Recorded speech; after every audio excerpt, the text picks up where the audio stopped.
మొత్తం మసారం అయిపోయింది హాస్పిటల్ కాదు ఇది. గోళీలు సక్కర్ లేదు, పోని బయటకు వెళ్ళగొడతారు, ఇటు చీపురు నొక్కుతారు, అటు ఇటు కూర్చుంటారు, కథం అయిపోతుంది. ఆసుపత్రి ఎందుకు అప్పుడు డాక్టర్ డేలోనే పనిచేస్తున్నప్పుడు నైట్ ఎందుకు మూసేయండి? వెనక్కి తిరిగిపోవడానికి లేదు, నిర్లక్ష్యంగా వ్యవహరించకూడదు.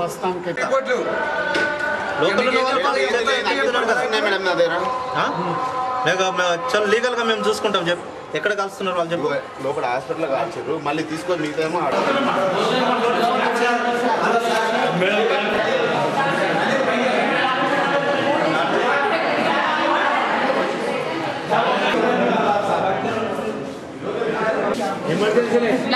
తెలంగాణ కూడా లైట్ మీకు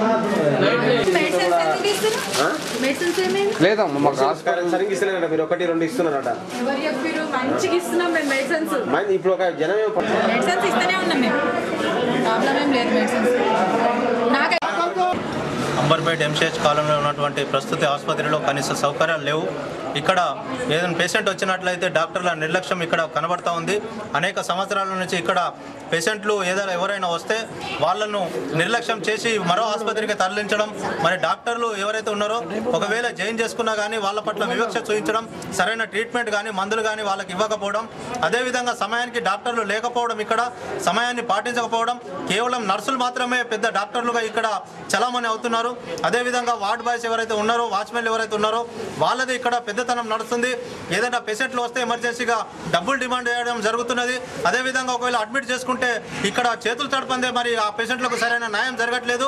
ఒకవేళ డబ్బులు లేనట్లయితే 108 కానీ ఇతర అంబులెన్స్లను పిలిపించి మరి వాళ్ళ ఇష్టానుసారంగా అక్కడ పంపించడం జరుగుతున్నది. కాబట్టి మేము ఒకటే డిమాండ్ చేస్తున్నాం, ఈ ఆసుపత్రిలో కనీస సౌకర్యాలు కల్పించాలా, ప్రభుత్వం వెంటనే చర్య తీసుకోవాలా, ఇక్కడ ఉన్నటువంటి ఆసుపత్రిలో వెంటనే అక్కడ స్టాఫ్ని వెంటనే భర్తీ చేయాలా. ఎంసీహెచ్ కాలనీ ఉన్న హాస్పిటల్ 25 పడకలు ఉన్నటువంటి హాస్పిటల్లో కనీసం 3 పడకల్లో కూడా పేషెంట్లు జాయిన్ చేసుకోకపోవడం చాలా దారుణమైనటువంటి విషయం. దీనికి ప్రభుత్వం తెలంగాణలో ఉన్నటువంటి జిల్లాలో ఉన్నటువంటి హాస్పిటల్ పట్ల ప్రభుత్వం, రాష్ట్ర ప్రభుత్వం నిర్లక్ష్యానికి అవలంబిస్తున్నటువంటి నిదర్శనం. ఈరోజు హైదరాబాద్లో చికెన్ గున్యా, డెంగ్యూ అనేకమైనటువంటి అంటువ్యాధులతోటి పెచ్చరిల్లిపోతున్నాయి. ఈరోజు మలేరియాతోటి అనేకమైనటువంటి వ్యాధులతోటి ఈరోజు నిలోఫర్ హాస్పిటల్, కోరెంట్ హాస్పిటల్ అనేకమైన హాస్పిటల్లో బెడ్లు లేక ఇబ్బంది పడుతుంటే ఇక్కడ అంబర్పేటలో అన్ని సౌకర్యాలు ఉన్నటువంటి మంచి బిల్డింగ్ ఉండి 25 బెడ్లు ఉండి అన్ని సౌకర్యాలు ఉన్నప్పటికీ కూడా ఇక్కడ డాక్టర్లు లేకపోవడం మూలంగా అనేక మంది పేషెంట్లు చాలా అనేక రోగాలకు గురవుతా ఉన్నారు. దీని ఫలితంగా ఇక్కడ హాస్పిటల్లో ఓన్లీ 10 మంది డాక్టర్లు ఉన్న చోట 2 డాక్టర్లు ఉన్నారు. ఆ 2 డాక్టర్లు కూడా డే టైంలో చేసి సాయంత్రం 6 గంటలు కాగానే తాళాలు వేసుకొని పోయే పరిస్థితిలో ఉంది.